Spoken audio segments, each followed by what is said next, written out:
Well, we're back with another informative roundtable discussion program on Addison's response to the COVID-19 pandemic. A couple weeks back, we had representatives from Addison's two public school systems, and we're going to be visiting with those officials again today. Joining me here in the studio are from DuPage High School District 88, Superintendent of Schools, Dr. Scott Helton, and from Addison Elementary School District 4, Assistant Superintendent, Dr. Kim Losey. So to Scott and Kim, welcome back. It's not like, this has really been a busy time or anything, but we are really grateful that you've come in because this is going to be important information, not just for our community as a whole, but for parents, because we know you want to reach out to them and know you've been doing that. Now, Kim, there is a significance to today, which is the day that we are taping our program, April 6th, and that is you're beginning what you're calling your remote learning days, correct? Can you define a little bit about what that means and why is today so significant for the start of the remote learning days? Certainly. So when we first initially started remote learning, we had just created some common packets and common activities for all of our students to utilize across the district. As we transition into this week, our classroom teachers are leading their own classrooms, online and offline.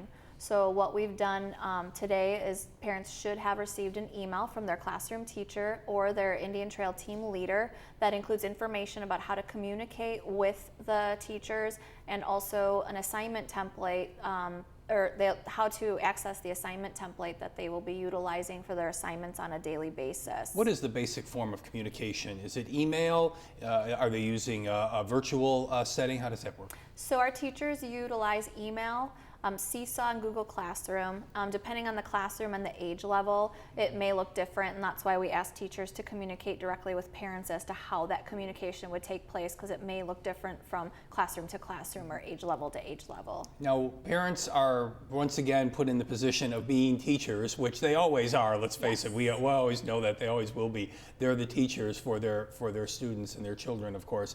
But what if they get stuck? What if they're not quite sure? Even the accessing part of it is difficult. What should they be doing at this point? So one of the most important things that we want our families to know is that the learning activities are required for our students. And so we are asking for parents to support their children by checking in with them on a regular basis to see if they are completing their assignments or assisting them.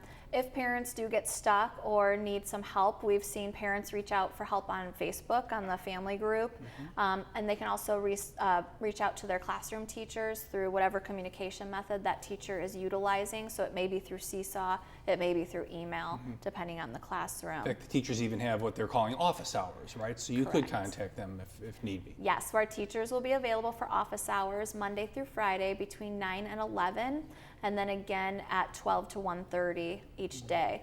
I believe teachers periodically will be checking their email outside of those hours, but we are asking parents to expect responses specifically during those hours. In addition to hitting the Chromebooks and hitting the computer and making sure that the assignments are getting done, it's also important that kids take time for their own physical well-being. Can you just kind of coach our viewers and our parents through that? The weather's getting a little nicer outside, so what does District 4 suggest as far as kids when they need a little bit of a break? So we are expecting that our students will be working between 1 to 3 hours a day on the classroom assignments. We know that remote learning is not equal to an instructional school day in person. We're also asking that our teachers create activities for online, but also things that kids can do offline. So even if they're receiving their assignments through Google Classroom or through Seesaw, some of the activities that students will be doing will require them to do physical movement or a creative project of some sort, and teachers will ask them to submit those assignments through videos or through photos. And that could be a little fun for the kids. Absolutely. Too, right? We want to keep our kids moving as much as possible. How about getting outside and making sure they're eating properly and so on? So we're also asking that our parents, as our co-teachers, work really hard to create a schedule for our students. We want kids going to bed at a regular time. We want them to set work hours for their children so that they can mimic what a school day would look like. So get to bed early, get up early, complete your work by a certain time. We want to make sure that our students are eating their 3 well-balanced meals a day and then taking some time for physical activity, 30 to 60 minutes per day. Our PE teachers have shared some activities through the classroom teachers for that. We also have some YouTube channels that are approved that students can access videos of workouts as well. And if they need help accessing them, they can talk to their classroom teachers about that. Routine is important then, Absolutely. especially with younger kids, right? Get up at a certain time, just pretend like you're going to school, only you're not. Correct. This is a stressful time for a lot of our students. It's an uncertain time for them as well. And so trying to create that schedule, I think, also brings some peace to those students as they are dealing with that anxiety and that stress of not being at school. They've every even day. had, I understand teachers have even been driving by through some of the neighborhoods to Yes. do a little wave and let the kids know the teachers are still thinking about them. Yes, our teachers definitely miss our students, and our principals miss our students. Everybody does. And so the little parades were a great way to be in touch and show their faces and show the students that they were there. They're still thinking about them, and they miss them very much. I'm sure they are. How about for families that don't have the ability to connect remotely, to connect online? What services are available for them? So we have several students who do not have internet access, and so what we've done is created work packets. These packets include work for 2-week increments. They are available at Indian Trail, door 1, on Monday through Friday from 10 a.m. until noon. Every day, parents can come and pick up that packet. What we're asking is that once those packets are completed in 2 weeks, that parents have the student write their name, their ID number, their classroom teacher and school on the packet, and we have boxes for them to turn them in. So on April 20th, when they come to pick up the next 2 weeks of work, they can turn that completed work in, and we will be utilizing that as attendance for the students who are not able to log attendance online. And that will count just as much as if they were doing it online. Absolutely, and the teachers, we will be scanning that work to the classroom teachers to assess, and they'll be able to provide some feedback for the students. Thank you very much, Kim, for giving Thank us you. an update on that. Before we move over to talk with Dr. Helton from District 88 on the subject of District 4, I want to again mention, I think this is very important, for our early learners out in the audience, the 0 to 3, this is probably a good time to connect with the Addison Early Childhood Collaborative. You can do that through the District 4 offices, correct? Or just Google Early Childhood Collaborative. Mary Haley, who is the director of that agency, who I heard from the last time that we talked, by the way, was very appreciative that we mentioned that. So again, a word to for your early learners, or anyone really who needs social services and early childhood learning services in the community. This is a great opportunity now to connect with the Addison Early Childhood Collaborative so they can connect you with the proper agencies and organizations in the community. That's correct. Thanks very much, Kim. Thank you. Now let's shift over to our soon-to-be out in the work world and college world and everywhere else, and that's our students at Addison Trail High School, and Dr. Helton is with us. And again, Scott, today is an important day because you're initiating your remote learning plan as well. This was not something that you just pulled right off the shelf and said, here it is, remote learning, or did you already have this in place? Did you have to do some fine-tuning with the Board of Education before you actually got to this point? We, obviously, when we handed out Chromebooks this year to all of our students, the plan was to begin remote learning next year. So we accelerated. Okay, moved it forward. But as we move forward, we use the 16th of March as an Institute Day to plan for lessons for the 2 weeks into spring break, and we just finished our spring break yesterday. Right. And then, pushing out in case we got back from spring break and we were in this condition. So that's what we were ready to do. So today and Friday are remote learning contact and communication days where the students are expected to check in by 3 p.m.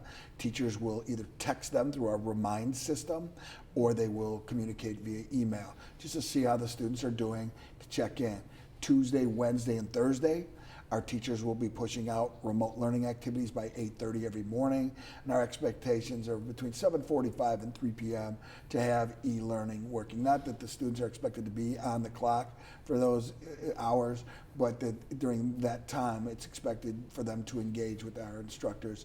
And teachers are using Google Meets, Google Hangouts, where they've actually got their entire classes online at the same time. They're recording those sessions too, so the kids can check in later if they missed that. And they're really doing a great job of providing the essentials, the lessons that will provide endurance and leverage for the future, the skill sets that they're going to need to move on and grow up on, and some of the other things. It's not like the face-to-face instruction. We know that. But it's like, what are the essential pieces? The other piece too is if you were struggling going in, this is an opportunity for you as a student. The teachers are grading and providing feedback, and what we can do is move your grade to the next level. We will not issue failing grades. We will issue incomplete grades. If you're a student and you just can't get it done here, we will actually have, kind of similar to our credit recovery, a remote learning recovery, skill recovery in June for those students who don't complete the tasks necessary as we move forward with e-learning. So you're really walking them through a process, and it's not too dissimilar for what District 4 is doing, but the teachers are still connecting with their students in their various classes. You have a wide range of abilities and learning communities going on right now, so you kind of have to take it from some basics to the advanced, the college readiness, college level curriculum. So who approves, or who really kind of goes through your remote learning days plan? Are you keeping it in line with state mandates and state standards? How do you line all this up? What happened before we went into this, we actually applied to the county and we were approved, so we submitted our e-learning, remote learning plans to the county, and they approved it on behalf of the state. Actually, we went with our board hearing and board approval after that, just to make sure we did this, the complete process. With the remote learning, the superintendent was responsible in every district to approve the remote learning plan. So we finished, and we had all the unions sign off on it by about Thursday, Friday last week, so that we were ready to go. I mean, That's important. It takes Everybody's a village online. on this kind of transition, this kind of innovative kind of format. We wanted everybody's input and everybody's involvement. What about final exams? How are you handling that? If we finish the year in an e-learning mode, we're not going to have finals. I mean, I think everybody's got to adapt. It's even the model of the College Board with advanced placement exams. They got rid of the AP test as we know it and modified it to a 45-minute free response question exam only. And they understand that some students don't have the ability to communicate via Chromebook like students in 88 or 4. So what they'll do is some of your essays will be a free response on your telephone, a call in at a certain time. Wow. So they're not having to go to testing sites. They can do these tests from home.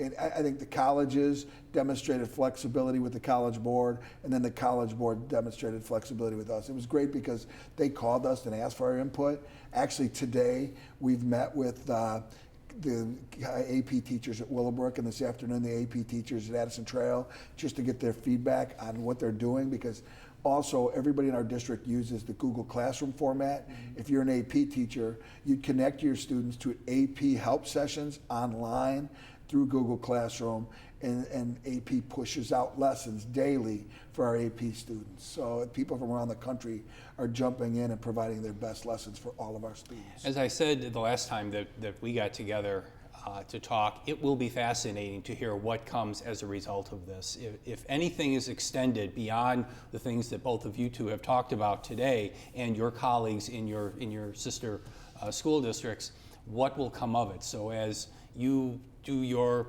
continued study, and once things get back to some sense of normalcy, it'll be interesting to see. Will that, as you just described, that AP testing is fascinating, really, to hear that it can be done so efficiently. I think too, what we've got spreadsheets with students' names who are struggling, and we've assigned our pupil personnel service staff, counselors, deans, social workers, psychologists, to call them personally at home, to email them, use text to find out, what do you need? How can I help you through this? Wow. How can I advocate for you to move forward academically? So we've asked our teachers to focus on two things, and it's the same thing the state asked us to do: connect and care for students. This is an unprecedented time.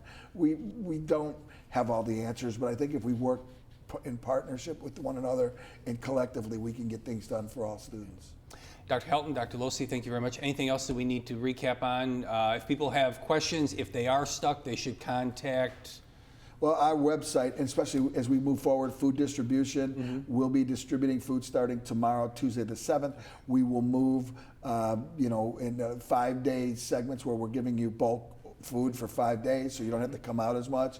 And so just go to our website for the food distribution locations, and the times are still 10 to noon. Very good. Thank you very much both for being on our program. And again, a reminder to stay in touch with the Village of Addison's website, which is addisonadvantage.org, for news and official information from the Village of Addison. The Facebook page is Village of Addison, and the Twitter feed is @AddisonVillage. Don't forget to sign up for the Code Red emergency notification system so we can reach out to you. And of course, get connected here at Addison with the Addison Connected mobile app. We'll be back with our next interview segment, and that will feature public safety representatives from here in Addison. Thanks to our guests, and thank you very much for joining us. I'm Don Weiss. Thank you for being with us.